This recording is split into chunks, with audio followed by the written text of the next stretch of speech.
एक दौर था उत्तर प्रदेश की राजनीति में बहुजन समाज पार्टी का दबदबा था। 2007 में पूर्ण बहुमत की सरकार बनाने वाली बसपा आज अपने सबसे कमजोर दौर में क्यों पहुंच गई। पार्टी के कई बड़े चेहरे समय समय पर बसपा से अलग हुए और दूसरी पार्टियों का रुख किया। इन नेताओं के जाने से बसपा के अलग अलग सामाजिक समीकरणों पर भी असर पड़ा। आज की इस रिपोर्ट में बात उन 10 बड़े नेताओं की जिनके बसपा से अलग होने को पार्टी की राजनीतिक कमजोरी से जोड़कर देखा जाता है। नमस्कार, आप देख रहे हैं आई इंडिया और मैं हूं प्रशांत कुमार। इस सूची में 10वें नंबर पर नाम आता है आर.के. चौधरी का। काशीराम के दौर के प्रमुख नेताओं में गिने जाने वाले आर.के. चौधरी ने बसपा के शुरुआती विस्तार में अहम भूमिका निभाई। पारसी समाज में उनकी मजबूत पकड़ मानी जाती रही। पार्टी से कई बार अलग होने और दोबारा जुड़ने के बाद 2016 में उन्होंने बसपा छोड़ दी। बाद के वर्षों में उन्होंने अपनी राजनीतिक जमीन बनाई और 2024 में समाजवादी पार्टी के टिकट पर मोहनलालगंज लोकसभा सीट से चुनाव जीता। 9वें नंबर पर हैं इंद्रजीत सरोज। प्रयागराज, कौशाम्बी और प्रतापगढ़ क्षेत्र में बसपा के बड़े चेहरों में उनका नाम रहा। वह मायावती सरकार में मंत्री और बसपा के प्रदेश अध्यक्ष भी रहे। 2017 के आसपास पार्टी से मतभेद के बाद उन्होंने बसपा छोड़कर समाजवादी पार्टी का दामन थाम लिया। इसके बाद वह सपा में राष्ट्रीय महासचिव की भूमिका में रहे। उनके राजनीतिक प्रभाव को बसपा के पुराने सामाजिक समीकरणों के लिए महत्वपूर्ण माना गया। 8वें नंबर पर नाम है राम अचल राजभर का।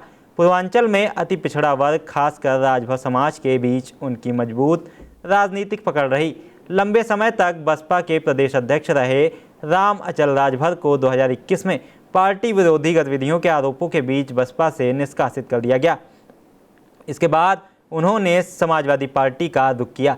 2022 के विधानसभा चुनाव में उन्होंने अकबरपुर सीट से जीत दर्ज की। 7वें नंबर पर हैं लालजी वर्मा। मायावती सरकार में संसदीय कार्य और वित्त जैसे महत्वपूर्ण विभाग संभाल चुके लालजी वर्मा बसपा के प्रमुख रणनीतिकारों में रहे। 2021 में उन्हें भी राम अचल राजभर के साथ बसपा से बाहर कर दिया गया। इसके बाद लालजी वर्मा समाजवादी पार्टी में शामिल हुए।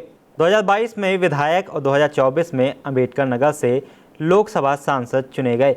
6ठे नंबर पर नाम है ब्रजेश पाठक का।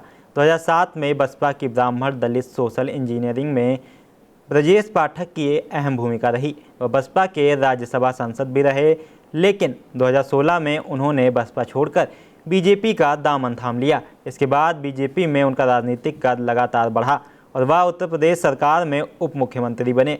5वें नंबर पर हैं बाबू सिंह कुशवाहा। मायावती सरकार के दौरान वह सत्ता के बेहद प्रभावशाली नेताओं में गिने जाते थे और पिछड़े वर्ग की राजनीति में उनका प्रभाव माना जाता था। NRHM मामले से जुड़े विवादों के बीच उनका बसपा से संबंध टूट गया। बाद में उन्होंने जन अधिकार पार्टी बनाई। 2024 में उन्होंने समाजवादी पार्टी के टिकट पर जौनपुर लोकसभा सीट से चुनाव जीतकर संसद में वापसी की। 4थे नंबर पर हैं नसीमुद्दीन सिद्दीकी। लंबे समय तक बसपा में मायावती के बाद सबसे प्रभावशाली नेताओं में उनका नाम लिया जाता था। पश्चिमी उत्तर प्रदेश और मुस्लिम समाज में पार्टी के प्रमुख चेहरों में वह शामिल रहे। 2017 में बसपा से अलग होने के बाद उन्होंने मायावती पर कई गंभीर राजनीतिक आरोप लगाए। इन आरोपों को लेकर दोनों पक्षों के बीच तीखी राजनीतिक बयानबाजी हुई। बाद में नसीमुद्दीन सिद्दीकी कांग्रेस में शामिल हो गए। 3रे नंबर पर हैं स्वामी प्रसाद मौर्य। बसपा के वरिष्ठ नेता और विधानसभा में नेता प्रतिपक्ष रहे स्वामी प्रसाद मौर्य ने 2016 में पार्टी छोड़ दी। उन्होंने मायावती पर टिकटों को लेकर गंभीर आरोप लगाए थे। हालांकि मायावती ने इन आरोपों को खारिज किया था। इसके बाद स्वामी प्रसाद मौर्य बीजेपी में शामिल हुए और 2017 में बीजेपी की सरकार बनने के बाद मंत्री बने। हालांकि बाद में उन्होंने बीजेपी भी छोड़ दी और समाजवादी पार्टी में शामिल हुए। दूसरे नंबर पर नाम आता है सतीश चंद्र मिश्रा का। मायावती के बेहद करीबी माने जाने वाले सतीश चंद्र मिश्रा ने बसपा की ब्राह्मण दलित सोशल इंजीनियरिंग में महत्वपूर्ण भूमिका निभाई। बसपा समर्थकों के एक वर्ग का मानना रहा कि उनके प्रभाव से पार्टी ने ब्राह्मण वोटों को साधने की कोशिश की। वहीं आलोचकों का आरोप रहा कि इससे पार्टी का मूल बहुजन कैडर कमजोर हुआ। हालांकि बसपा की रणनीति और उसके चुनावी प्रदर्शन को केवल किसी एक नेता के खाते में रखना राजनीतिक विश्लेषण का विषय है और इस सूची में सबसे ऊपर नाम है खुद मायावती का। मायावती के नेतृत्व में बसपा ने 2007 में उत्तर प्रदेश विधानसभा चुनाव में 206 सीटें जीतकर पूर्ण बहुमत की सरकार बनाई थी, लेकिन इसके बाद पार्टी का चुनावी प्रदर्शन लगातार कमजोर होता गया। 2017 में बसपा 19 सीटों पर सिमटी। 2022 में पार्टी को सिर्फ एक विधानसभा सीट मिली और 2024 के लोकसभा चुनाव में बसपा उत्तर प्रदेश में एक भी सीट नहीं जीत सकी। हालांकि बसपा की गिरावट के पीछे सिर्फ नेतृत्व या नेताओं का पार्टी छोड़ना ही कारण नहीं है। बदलते सामाजिक समीकरण, गठबंधन की राजनीति, नए राजनीतिक विकल्प और संगठन की स्थिति समेत कई वजहों पर राजनीतिक विश्लेषक अलग अलग राय रखते हैं। काशीराम के दौर में जिस बसपा ने उत्तर प्रदेश की राजनीति का समीकरण बदल दिया था, आज वही पार्टी अपने सबसे कठिन दौर से गुजर रही है। बड़े नेताओं का पार्टी से अलग होना, बदलते सामाजिक समीकरण और लगातार कमजोर होता चुनावी प्रदर्शन।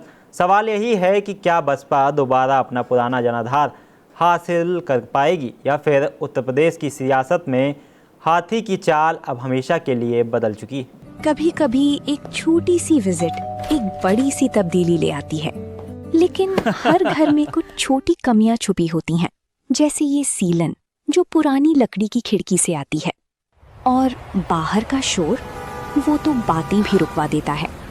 बस एक फिक्स और सब कुछ बदल जाता है।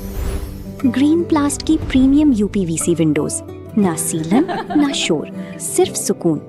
वेदर रेजिस्टेंट डिजाइन जो हर मौसम में सालों तक साथ निभाए। एक्सीलेंट थर्मल इंसुलेशन ताकि घर रहे ज्यादा कंफर्टेबल और energy efficient. Low maintenance finish, ना बार बार पेंट की जरूरत, ना एक्स्ट्रा झंझट। Green प्लास्ट UPVC Windows, leading and trusted manufacturers of UPVC and doors.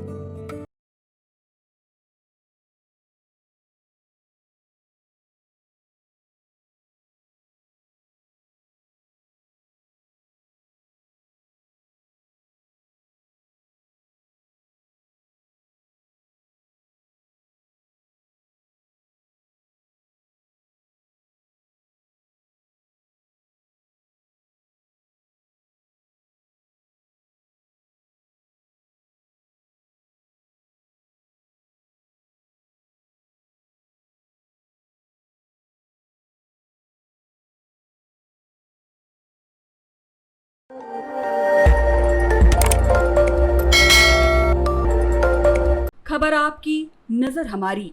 देखते रहिए आई इंडिया।